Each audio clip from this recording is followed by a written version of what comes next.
Bom dia, doutoras, bom dia, doutores, sejam muito bem-vindos aqui à nossa aula de seminários. Hoje, então, nós vamos finalizar aí o estudo sobre o Estatuto do Desarmamento, né? Venho aqui agradecer a presença do Claudinei, da Franciele, do Edair, do Evandro, da Isabela, da Maiara, da Natiele, da Thaís, da Natiele Miguelão, da Thaís também. Então, pessoal, muito obrigado aqui pela presença de vocês. É sempre muito importante que vocês estejam aqui conosco, para que nós possamos aí atingir o nosso objetivo, que é continuar com as nossas aulas, né, que é buscar aí a compreensão e a interpretação sobre as atualizações jurídicas. E nada mais é o nosso propósito do que aquilo que nós estamos estudando aqui em seminários. Tela compartilhada, gravação iniciada. Vamos lá para terminar o nosso conteúdo, então. Falando ainda sobre a Lei 10.826 de 2003, né? O questionável aí Estatuto do Desarmamento. Falaremos agora sobre o artigo 17 do Estatuto do Desarmamento, que ele diz, né? Ele trata aqui do comércio ilegal de armas de fogo. E ele tem a seguinte redação: adquirir, alugar, receber, transportar, conduzir, ocultar, ter em depósito, desmontar, montar, remontar, adulterar, vender, expor à venda, ou de qualquer forma utilizar em proveito próprio alheio, no exercício de atividade comercial industrial, arma de fogo, acessório ou munição, sem autorização ou em desacordo com determinação legal ou regulamentar, pena de reclusão de 6 a 12 anos e multa. Equipara-se à atividade comercial industrial, para efeitos deste artigo, qualquer forma de prestação de serviços, fabricação ou comércio irregular ou clandestino, inclusive no exercício em residência. Parágrafo 2º. Incorre na mesma pena quem vende ou entrega arma de fogo, acessório ou munição sem autorização ou em desacordo com a determinação legal ou regulamentar. A agente policial disfarçado, quando presentes os elementos probatórios razoáveis de conduta criminal pré-existente. Então aí nós já eliminamos, conforme o próprio texto da lei, né, o chamado flagrante preparado, e aí torna como ilícita a conduta do agente, que não sabendo que aquele que deseja adquirir a arma de fogo é, na verdade, um policial disfarçado. O que nós temos aqui, na verdade, são todas as condutas que podem ser realizadas, mas por não ter autorização legal para o comércio de arma de fogo, acessório ou munição, passa a ser, então, uma conduta ilegal.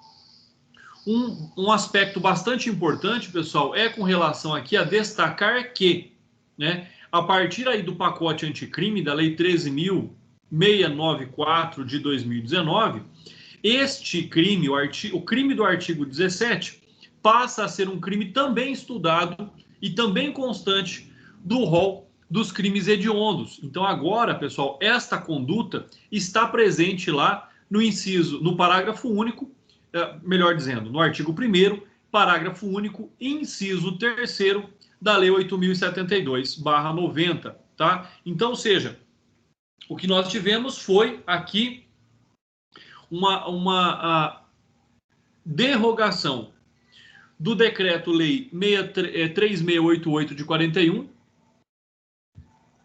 e de acordo com o Estatuto do Desarmamento, ou seja, a Lei de Contravenções Penais, ela foi derrogada pelo Estatuto, ela foi revogada em parte pelo Estatuto do Desarmamento. Aquilo que era considerado no passado como uma contravenção penal, hoje passa a ser, então, um crime hediondo, e é equiparado, não é nem equiparado, mas, na verdade, ele está inserido no rol dos crimes hediondos, né? Os termos aí do artigo 17 do Estatuto do Desarmamento. Hoje torna-se, então, uma conduta ainda mais grave, né? Presente aqui os critérios da hediondez dessa conduta e passa a ser punido, então, com mais severidade nos termos aí do Estatuto da Lei dos Crimes Hediondos.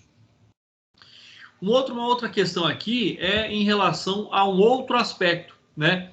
Que é o princípio da especialidade, quando comparada esta conduta com o parágrafo 1º do artigo 180 do Código Penal. Ou seja, se nós estivermos tratando aqui da receptação qualificada, em razão do princípio da especialidade, aplica-se o artigo 17 do Estatuto do Desarmamento. A grande finalidade aqui da proteção legal é ainda a incolumidade pública, ou seja, a proteção do social, até porque os sujeitos passivos aqui são sujeitos passivos, né, indeterminados.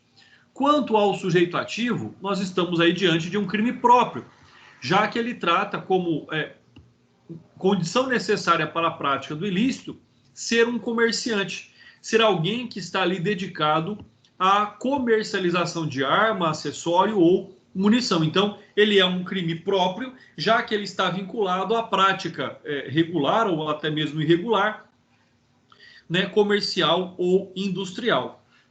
Uma observação importante aqui que nós temos que fazer é relativo ao delito, né? Se ele for cometido por qualquer pessoa daquelas enumeradas lá no artigo 6, 7, 8 desta lei, ou se o agente for reincidente específico, em crime desta natureza, a pena será aumentada da metade. Então, nós temos também aí, para este crime, né, a causa específica de aumento de pena também. Quanto ao sujeito passivo, eu já disse para vocês que é a coletividade, que é, então, um crime vago, né, que nós não temos aí uma determinação restrita quanto ao sujeito passivo desse crime. É todos aqueles que sofrem, é todos aqueles que estão ali expostos aos danos praticados por armas de fogo, né, comercializadas aí de forma irregular. Então, se a comercialização é irregular, por certo, a arma também não terá registro, a arma não terá nenhuma outra forma de garantia do reconhecimento ou da vinculação dela ao seu proprietário. Quanto ao objeto material, né, nós temos, conforme nós já vimos, arma de fogo, acessório ou munição, pessoal. Fiquem sempre atentos, tá? Sempre que nós tratarmos aqui de objetos de uso restrito, armas de fogo, acessórios ou munição. Quanto aos núcleos do tipo, nós já vimos que ele é um crime alternativo, ou seja, né, chamado aí pela doutrina do direito penal como tipo penal misto alternativo, porque tanto faz praticar algum desses núcleos, dessas elementares, ou praticar todas para que o crime reste como consumado, configurado. Quanto ao elemento normativo, é aquilo que eu também já comentei com vocês, ou seja, o grande problema é que se comercialize sem a autorização ou em desacordo com determinação legal regulamentar. E aí, logicamente, surge a questão de por que este tipo penal, né, passa a ser um crime hediondo também. É o fato porque nós estamos associados ao tráfico internacional de armas de fogo. E se a comercialização é irregular, com certeza não é para que a pessoa garanta ali a sua proteção, da sua família, da sua propriedade, né? Normalmente, a comercialização irregular está vinculada também à utilização ilícita dessas armas de fogo, munições ou acessórios. Então, é uma cadeia de ilicitudes onde se tenta limitar aí a prática do ilícito. Como elemento subjetivo do tipo, por certo, é o dolo, né? Não tem como a pessoa alegar a culpa com relação à prática deste crime, né? E muito foi questionado aí sobre crimes dolosos, crimes culposos nos últimos dias. Então aqui também é um tipo penal que não admite, que não existe a modalidade culposa, né? Com relação à consumação, nós temos que lembrar se ele é um delito material, formal ou de mera conduta, né? O que é um delito material? Aquele que gera um resultado concreto, um resultado palpável no mundo jurídico. O crime formal é aquele em que deve haver ali a conduta em que pese não reste ali materialmente verificado. E nós podemos concluir, então, que este aqui, em razão da busca da restrição da comercialização ilegal de armas de fogo, ele é considerado ali como um crime de mera conduta, ou seja, cuja consumação se dá no exato momento da ação, independente de qualquer resultado. Quanto à tentativa, ela é possível, né, quando o agente tenta ali adquirir a arma de fogo.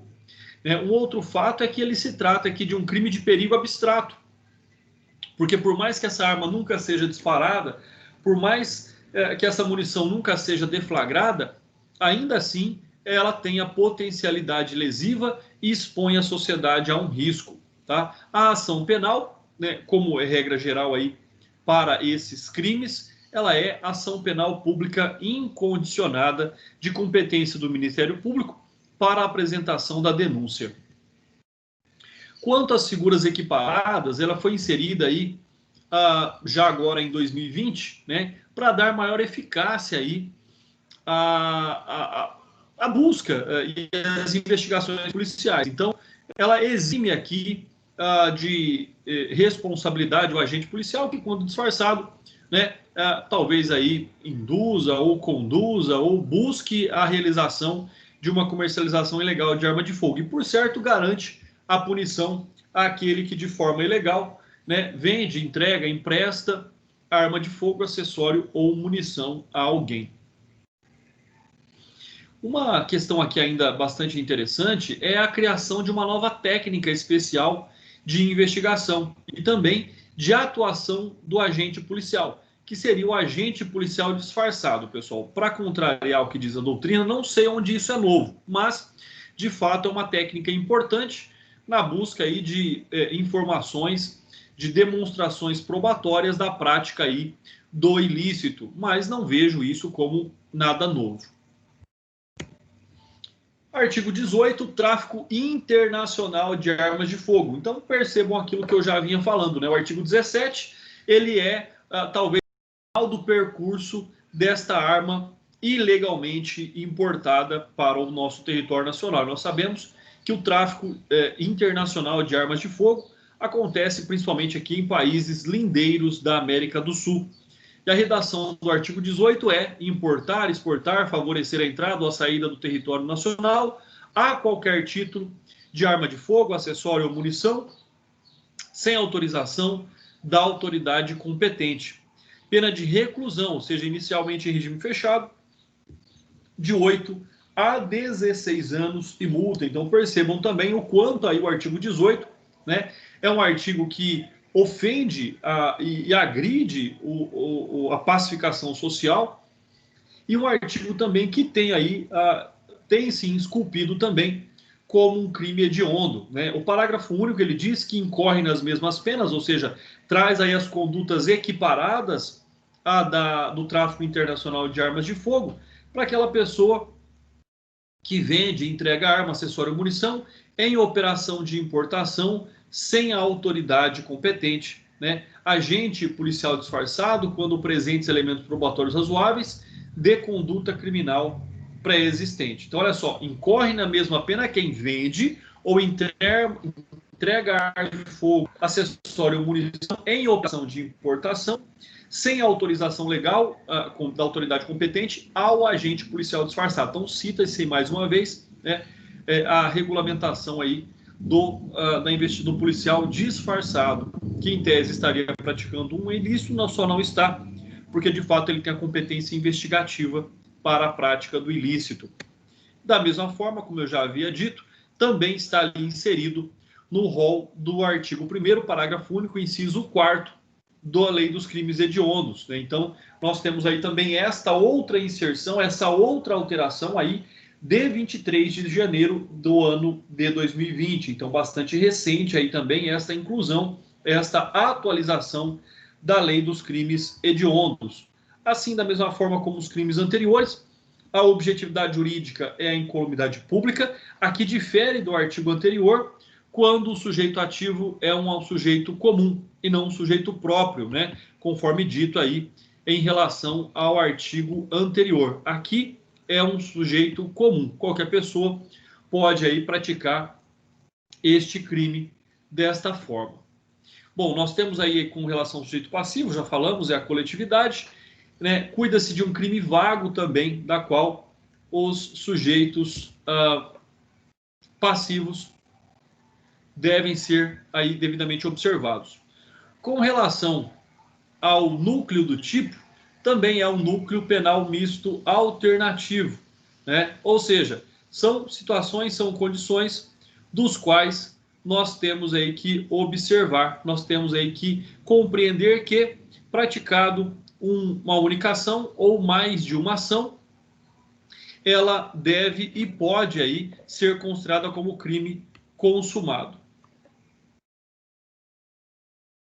Quanto ao objeto material, nós temos que, mais uma vez, está ali restrito à importação, sem a devida autorização, de arma de fogo, munição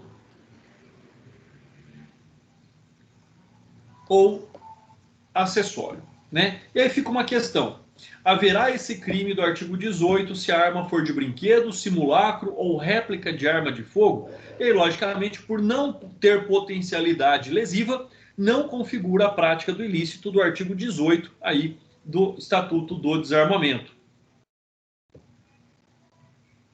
Porém, nós temos lá o dispositivo no artigo 26, que proíbe aí a fabricação, a venda e a comercialização e importação de brinquedos, réplicas e simulacros de arma de fogo. Em razão desta previsão legal, a importação dessas mercadorias é proibida. Então, não é considerado como arma de fogo, mas também não é permitido nos termos aí do artigo 26 do Estatuto do Desarmamento. Uma outra questão: responderá pelo delito do artigo 18 do Estatuto do Desarmamento se o objeto material for explosivo? A resposta é negativa, até porque ele já encontra-se ali presente no artigo 334, letra A, do Código Penal. Tá? Então não é aqui considerado como arma, munição ou acessório, mas ele é punido nos termos do artigo 334, letra A, do Código Penal. Então percebam aí como nós temos que ter uma interpretação quanto à aplicação aí do princípio da especialidade, né, quando nós analisamos uma legislação.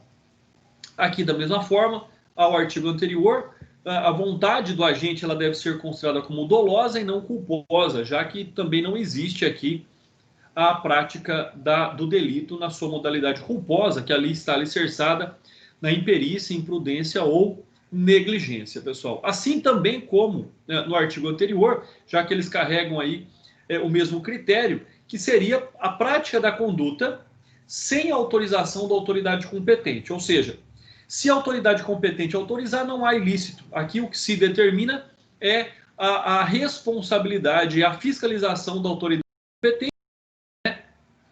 No caso aqui, o comando do Exército, para que autorize a importação de armas desta natureza.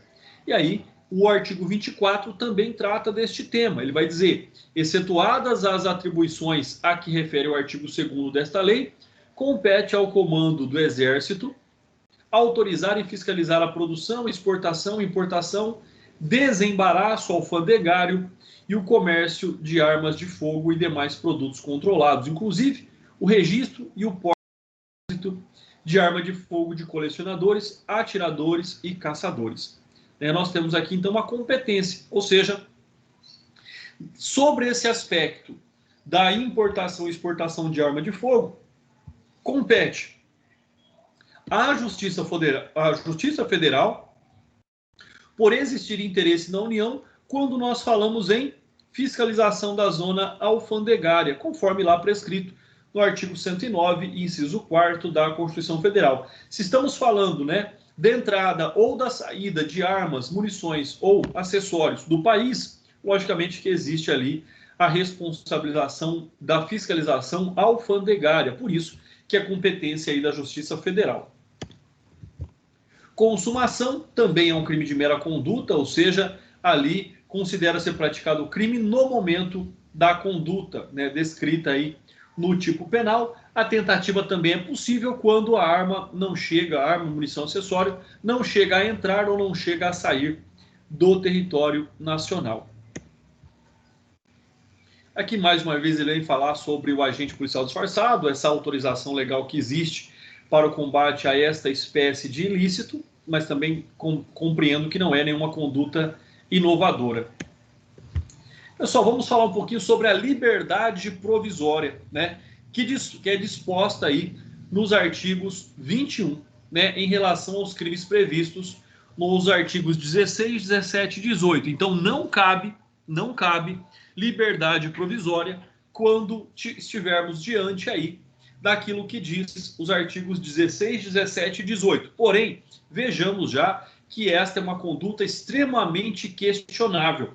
Por ser questionável, tivemos lá a ação direta de inconstitucionalidade 3.112, né, que questionou aí o artigo 21, então, do Estatuto do Desarmamento. E esse fato já foi decidido em plenário do Supremo Tribunal Federal, que por maioria de votos acabou por declarar, na data de 2 de maio de 2007, a inconstitucionalidade de 3 dispositivos do Estatuto do Desarmamento, entre eles o artigo 21. Então, o artigo 21 ele é inconstitucional porque ele aqui não garante a liberdade provisória em havendo aqui a acusação dos delitos dos artigos 16, 17 e 18. Então, fiquem atentos que o artigo 21 foi aí declarado inconstitucional quando veda a liberdade provisória. Competência da Justiça Estadual. Eu disse para vocês agora há pouco que, em específico, né, no caso do artigo 18, era de competência da Justiça Federal em razão ali da prática da importação ou da exportação. Mas olha só, embora a Polícia Federal seja o órgão competente pelos registros das armas de fogo e pela expedição de autorização de porte, bem como o SINARM, como órgão encarregado do cadastro das armas de fogo, a competência para julgar os delitos do Estatuto do Desarmamento, com exceção do tráfico internacional, é da Justiça Estadual. Então, percebam, nós temos aquela exceção que nós já estudamos, que é do tráfico internacional de armas, que é da competência da Justiça Federal. Todos os demais crimes são de competência da Justiça Estadual. Então, fiquem atentos também a esse detalhe. Regra, Justiça Estadual, exceção artigo 18, competência da Justiça Federal. E, logicamente, todos esses objetos que são apreendidos aí pela prática do ilícito, após a elaboração de laudos periciais, eles têm duas destinações. Ou são destruídos, ou são, então, doados ali aos órgãos de segurança pública, às Forças Armadas, para serem utilizados no combate ao crime organizado. Então, ou eles serão destruídos, ou eles serão, se forem equipamentos de boa procedência, de boa qualidade, serão doados às forças de seguranças públicas para o combate ao crime organizado. Então, fica aí esta excepcionalidade também. De regra, são destruídos, mas os melhores equipamentos são doados para o combate ao crime organizado. Referendo popular tão discutido, tão questionado, lá em outubro de 2005, e de acordo aí com o artigo 35 caput do Estatuto do Desarmamento, é proibida a comercialização de arma de fogo, de munição em todo o território nacional, salvo para as entidades previstas no artigo 6 desta lei.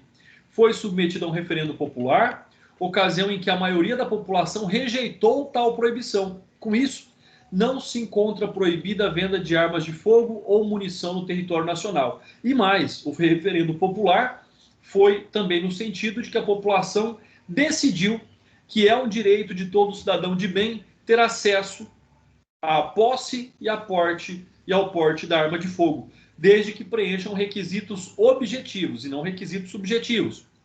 Requisito objetivo é não estar respondendo a inquérito ou processo, ter capacidade psicológica e capacidade técnica para manuseio de arma de fogo. Mas sabemos que não é tão simples assim, não é tão fácil assim, até porque o próprio Estatuto do Desarmamento coloca um requisito subjetivo, demonstrar a efetiva necessidade. E quando a gente diz que morar num país violento é demonstração de efetiva necessidade, o delegado da Polícia Federal diz que não.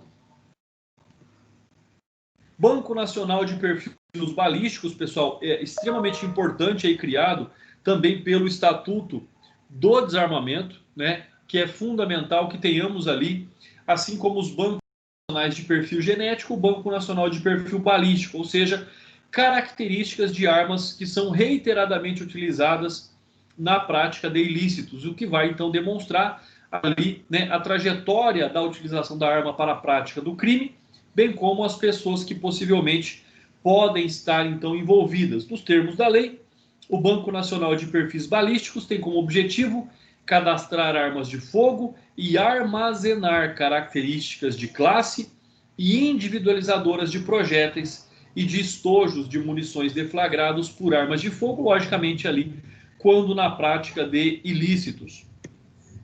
E aí, então, nós terminamos o nosso conteúdo, que é o Estatuto do Desarmamento. Terça-feira que vem, né, nós faremos o nosso trabalho bimestral aqui no nosso horário de aula. Eu vou disponibilizar o link do trabalho e vocês, então, responderão o nosso trabalho. Assim como nós fizemos no bimestre anterior, né? Como eu e a professora Thalita dividimos a matéria, eu darei o trabalho valendo até 1,5 ponto, ela dará um trabalho valendo até 1,5 ponto. Eu darei, no caso aqui, a prova também quando for divulgado o calendário, e ela também com relação à matéria ministrada por ela. E depois nós vamos ver, né, já que não se atribui nota, mas se atribui conceito, aqueles que atingiram, então, o conceito mínimo de aprovação, tá? Então, pessoal, estou aqui à disposição de vocês, caso vocês tenham alguma dúvida sobre o Estatuto do Desarmamento ou qualquer outro tema que nós possamos aqui discutir, estou à disposição de vocês.